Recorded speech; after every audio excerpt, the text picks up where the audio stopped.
तो बच्चों अब हम कर रहे हैं हमारी ज्ञान वाटिका की पुस्तक में पाठ 15 बुद्धिमान कौवा का अभ्यास कार्य। बच्चों ये कविता हमने कल पढ़ ली थी, इसका अर्थ भी समझ लिया था। क्या था बच्चों इस कविता में कि एक कौवा था जिसको बहुत ज़ोर से प्यास लगी थी और वो इधर उधर पानी ढूंढ रहा था। बड़ी मुश्किल से वो जब बहुत ढूंढने के बाद उसे एक बाग में एक घड़ा दिखाई दिया, जिसको देख के वो बहुत खुश हो गया। लेकिन जैसे ही वो घड़े के पास गया तो देखा उसमें पानी बहुत कम था।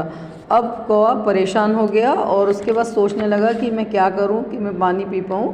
तो उसके दिमाग में एक तरकीब आती है, वो बहुत सारे कंकड़ पत्थर इकट्ठे करता है, छोटे छोटे कंकड़, और उनका जो है घड़े के पास एक ढेर लगा लेता है। फिर धीरे धीरे एक एक करके वो जो कंकड़ थे सारे घड़े में डालता है, जिससे क्या होता है कि पानी ऊपर आ जाता है और कौवा उस पानी को पी के प्यास बुझाता है। और इस कहानी से बच्चों हमें शिक्षा क्या मिलती है इस कविता से कि हमें जब भी परेशानी हो थोड़ा सा धीरज और बुद्धि से काम लेना चाहिए। पहले तो आपको पैनिक नहीं होना चाहिए, पेशेंस रखना चाहिए, फिर दिमाग लगाकर सोचना चाहिए कि इस समस्या का हम उपाय किस प्रकार करें। ठीक है, चलिए अब आते हैं हम हमारे अभ्यास कार्य पे। तो पहला प्रश्न बच्चों, एक या दो प्रश्नों में उत्तर दीजिए। धूप कैसी थी? कैसी थी धूप? कड़ी धूप थी। कौवा किसकी तलाश में घूम रहा था? पानी की। किसकी तलाश में घूम रहा था कौवा? पानी की। कौवे ने पानी कहाँ देखा? कहाँ देखा था कौवे ने पानी? घड़े में देखा था। कौवे ने घड़े में क्या डाले? कंकड़ और पत्थर। क्या डाले कौवे ने घड़े में?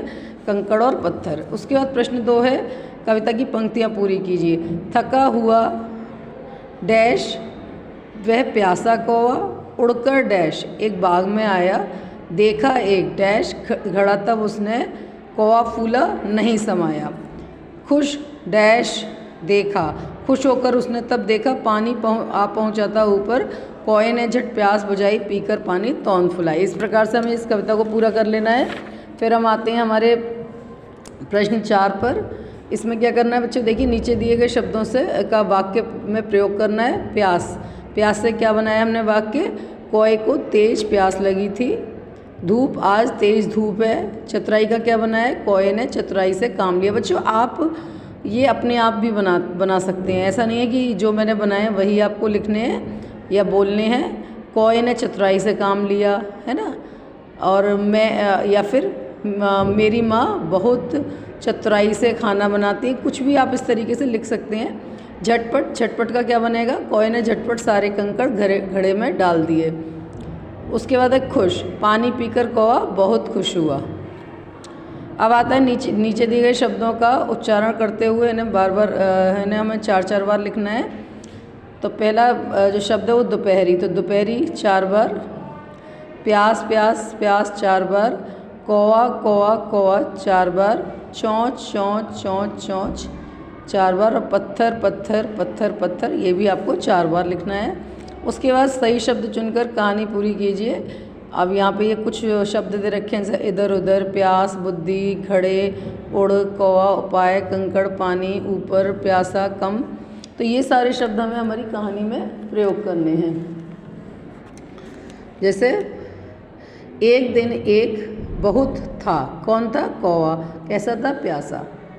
उसके बाद वह डैश की तलाश में घूम रहा था। वह पानी की तलाश में इधर उधर घूम रहा था। उसे कहीं भी नहीं मिला। क्या नहीं मिला? पानी नहीं मिला। अचानक उसकी नज़र एक पर पड़ी। किस पर पड़ी? घड़े पर पड़ी। घड़े में पानी कैसा था? कम था। उसने एक सोचा। क्या सोचा? उपाय सोचा। उसने छोटे छोटे कंकड़ घड़े में डालने शुरू किए। घड़े का पानी ऊपर आ गया। कौवे ने अपनी प्यास बुझाई और उड़ गया। हमें भी मुसीबत में बुद्धि से काम लेना चाहिए। अब बच्चों आते हैं बच्चों रेखा खींचकर उचित शब्दों को हमें मिलाना है। जैसे प्यासा कौवा, तो मीठा किससे मिलेगा? मीठा पानी। कड़ी धूप, बड़ा सा ढेर।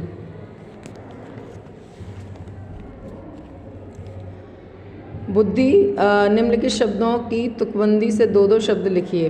जैसे समाया, समाया से हमने क्या तुकबंदी वाले शब्द लिखे हैं? जगाया, बनाया। बुझाई से सुझाई, रिझाई।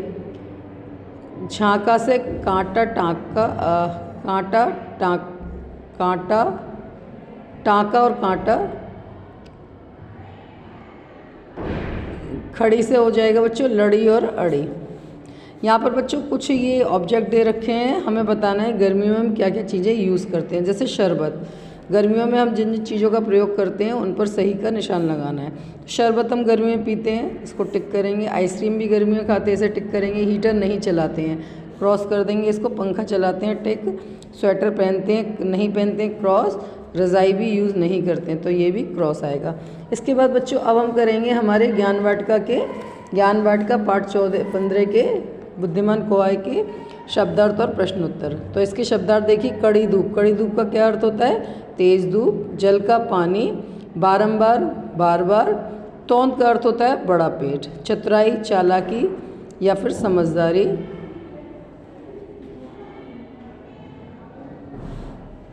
फूला न समाने का मतलब खुश होना।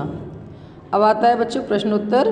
पहला प्रश्न है, कड़ी धूप का कौए पर क्या प्रभाव पड़ा? तो इसका सही उत्तर क्या है? कड़ी धूप के कारण कौए को तेज प्यास लग रही थी।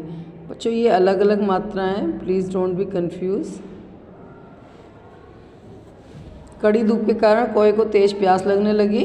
प्रश्न 2 है, घड़े में जाकर कौए को निराशा क्यों हुई? क्यों हुई थी निराशा? क्योंकि घड़े में पानी जो था वो बहुत कम था। घड़े में जाकर कौए को निराशा इसलिए हुई क्योंकि घड़े में पानी कम था। प्रश्न 3 है, कौए ने पानी पीने के लिए क्या चतुराई की? क्या चतुराई की थी कौए ने पानी पीने के लिए? कौए ने पानी पीने के लिए घड़े में खूब सारे कंकड़ डाले, जिससे पानी ऊपर आ गया, तब कौए ने पानी पी लिया। अब आता है बच्चों, इस कविता से हमें क्या शिक्षा मिलती है? क्या शिक्षा मिलती है इस कविता से हमें? इस कविता से हमें मुसीबत में धीरज और बुद्धि से काम लेने की शिक्षा मिलती है। तो बच्चों ये थे इसके प्रश्नोत्तर। अब आपको क्या करना है, सभी बच्चों को ये जो कार्य है कॉपी में करना है, और जो बुक का काम है वो आपको बुक में करना है, याद करना है, और 3 कॉपी में इसकी प्रैक्टिस करनी है। धन्यवाद।